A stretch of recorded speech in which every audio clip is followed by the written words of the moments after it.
Hello, and welcome to the lecture on Environmental Flows Management Fundamentals and Key Concepts. My name is John Kennellan, and I am recording this lecture from Deniliquin, Australia, and the pictures you see is me taking water quality samples for an environmental flow study in a river system called the Edward Waugh Cool. It's part of the Murray-Darling Basin, and it's actually the river that I live on in Australia. As you are learning, and will continue to learn, Eflows is an important management tool for society to try and find the social, ecological, acceptable outcomes within water resources management. This lecture will concentrate on the three fundamentals for successful implementation and institutionalisation of Eflows, and the key concepts that are needed within the management of Eflow programs to get implementation and institutionalisation to occur. The three fundamentals. Within Eflows, or any other management strategy for that matter, there are three fundamentals that are needed to successfully implement and institutionalise Eflows. Understanding both the process and the other stakeholders is a fundamental. Trust, both within the process and between stakeholders, is another fundamental. And ownership. Having ownership from stakeholders of the process is another fundamental. These three fundamentals are needed for successfully implementing and institutionalising Eflows. To successfully develop understanding, trust, and ownership, key concepts should be included in the development and execution of Eflow programs. And these are explained in the oncoming slides.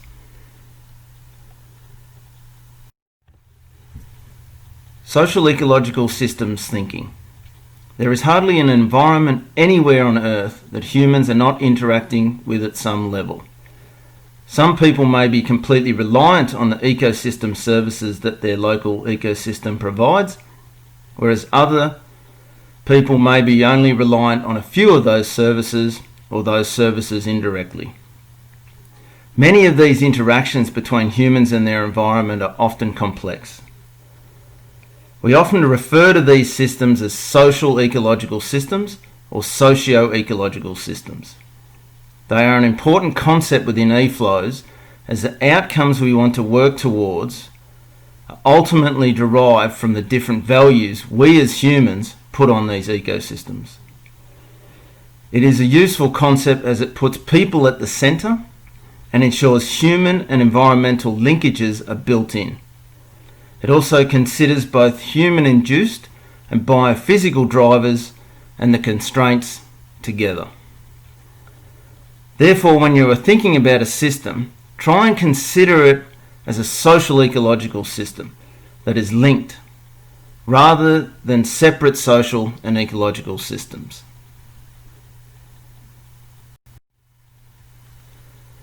Basin context is everything. Understanding and taking into account the context of the basin where the Eflows process will take place is another key concept. And it's also an essential first step in any Eflows process. The three fundamentals remain the same, but how you establish an understanding, how you foster trust, and how you build ownership so that you can get to successfully implementing and institutionalising Eflows is unique in every river basin. Something like a V-steep process can actually help you to explicitly understand the context of the basin and forms part of the reading for this lecture. You start by looking at the values, and this may represent the way in which people, the societies, they approach their everyday lives and what they consider important to them. The social aspects. This is about the people's interactions, their norms, and their social structures. T, technology. This is about the tools and the knowledge to be able to use them that is available to the Pacific Basin. Environmental. The ecosystems contained within the basin. An understanding of those. Economics. This relates to the business, the financial, things like trade, monetary systems within the basin. And then P stands for political, which is around the legal or the procedural context within the basin. Understanding these, and you understand the basin much better. And then you can really start to assess how best an Eflows process could be conducted in that basin. Integration into existing management structures. Integrated Water Resources Management, or IWRM, promotes the coordinated development and management of water, land and related resources. It tries to maximise the economic and the social welfare in an equitable manner without compromising the sustainability of vital ecosystems. IWRM is a cross-sectoral policy approach, and it's been designed to replace the traditional, more fragmented sectorial approach that was occurring in water resource management, which then led to really poor services and unsustainable use of resources.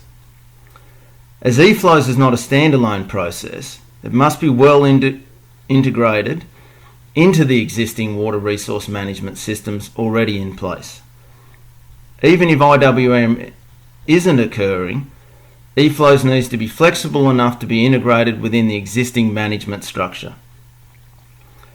Otherwise, Eflows will struggle with implementation and institutionalisation, as it will be seen as an outside process. Engagement and participation. Engagement and participation of different stakeholders is essential. It allows people who are directly affected by the decisions, can influence the decision, or even have a particular interest in the process to be involved. Engagement can be at many different levels and in many different forms, and Einstein's ladder was an early attempt to show different levels of engagement. Looking at the ladder on the slide, the different levels or rungs of the ladder range from basically no participation at the bottom to full participation and even citizen control at the top. Usually higher levels of participation lead to more successful implementation and institutionalisation. But this is also context specific, and higher levels of participation may not be possible simply due to political or social reasons or even resource reasons.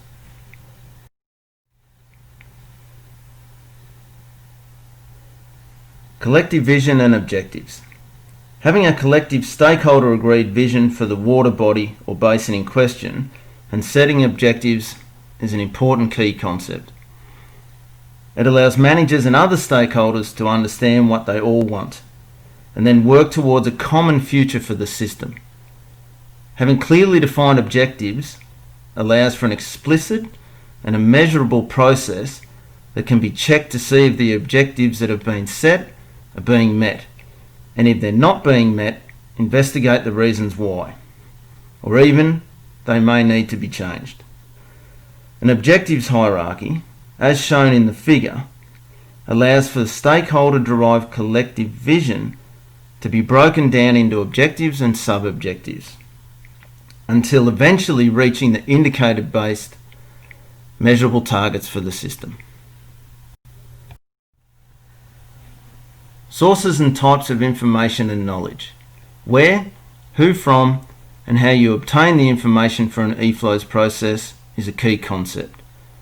Knowledge varies considerably, from anecdotal evidence, usually derived from people who are living locally in the basin and have valuable knowledge on how the water body acts through different seasons and years, all the way up to formal, peer-reviewed scientific knowledge. All knowledge is valuable, and all types of information should be gathered to gain a sound and holistic understanding of a river basin. And information should be gathered from all stakeholder groups if possible.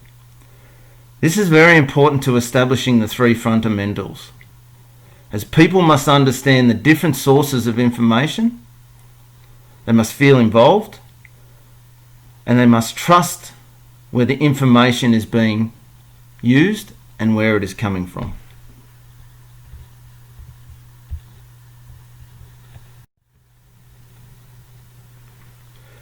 Monitoring and adaptive management. Monitoring and adaptive management are key concepts and important to informing back on objectives set at the start of the process and being able to adjust the process. Monitoring must be linked to set indicators, and it is really important that the program is basin context appropriate. There is little point designing a complicated and expensive monitoring program if there is not the technical capacity or the money to implement it. Using a SMART or smarter based techniques, as shown on the slide, is a good way to ensure that monitoring is appropriate. Planning cycle and adaptive management. Learning by doing is a key concept of adaptive management. Adaptive management allows for involvement of all stakeholders and improves the chances of implementation and institutionalisation as it encourages implementation. And that is, get going and learn along the way, even if there is a lot of uncertainty. Similarly to monitoring, within the adaptive management process, it must be basin context specific, and it must be integrated into the overall planning cycle for the basin. It also must be linked to the collective vision and the objectives within the basin. So the take-home messages from this lecture. The three fundamentals of understanding, trust and ownership should be at the centre of any Eflows process. How you get there, that may be individual to the process, but including these key concepts is important for successfully implementing and institutionalising Eflows within any river basin in any country.